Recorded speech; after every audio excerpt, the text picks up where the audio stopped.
Hello everyone, welcome back to my channel and welcome back to another exciting vlog. তো আজকে আমি আমার কিছু ফ্রেন্ডদের সাথে গেছিলাম একটু ঘুরতে। আচ্ছা আচ্ছা, তো এখন আমরা বেরোচ্ছি অনেকদিন পর, মানে ওরা বেরিয়েছিল আমি যাইনি। আজকে আমরা সবাই মিলে অনেকদিন পর একটু ঘুরতে যাচ্ছি। কোথায় যাচ্ছি সেটা তোমরা দেখতে পাবে, তো চলো দেখতে পাবে।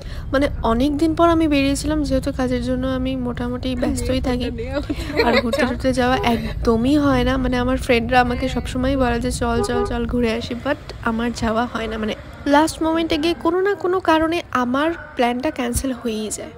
সবাই যেতে পারে, আমি যেতে পারি না। তো এবার আমি ভেবেছিলাম যে না, যে করেই হোক আমি তো ঘুরতে যাবই। আমরা সেই হিসাবেই বিকেল 5টার সময় বেরিয়ে পড়েছিলাম। আমি আর আদ্রিতা এখান থেকে ফার্স্টে গেছিলাম অন্তরার বাড়ি, দেন ওখান থেকে আমরা গেছিলাম প্রণামী মন্দির। তোমরা দেখতেই পাচ্ছ ভীষণ সুন্দর। আমি ফার্স্ট টাইম গেছিলাম, আমরা সবাই মোটামুটি ফার্স্ট টাইমে গেছিলাম হয়তো। তো আমি কিছু ভিডিও ক্লিপ নিচ্ছিলাম, এখনও আমি সেরকমভাবে ভিডিও পোস্ট করিনি, তো আরও ভিডিও আসতে চলেছে, তোমরা দেখতেই পারবে। আমি কিছু ভিডিও ক্লিপ নিচ্ছিলাম, আমার ফ্রেন্ডদের সাথে অনেক অনেক অনেক ফটো তুলেছি, ভিডিও নিয়েছি। মানে মোটামুটি আমরা পুরো ফোনে স্টোরেজ ফুল করে তারপরেই বাড়ি এসেছিলাম। দেন আমরা প্রণামী মন্দির একটু ঘুরে টুরে তারপরে ওখান থেকে আমরা একটা ক্যাফেতে গেছিলাম, কারণ আমাদের খিদে পেয়ে গেছিলো। আর আমরা বেরোবো আর খিদে পাবে না, এটা কি হতে পারে। যাই হোক, অনেক দিন পর অনেকটা মজা করেছি আমরা সবাই মিলে। এই ছিল আজকের ভিডিওটা, দেখা হচ্ছে পরের ভিডিওতে। তো আজকের জন্য এইটুকুই, বাই বাই।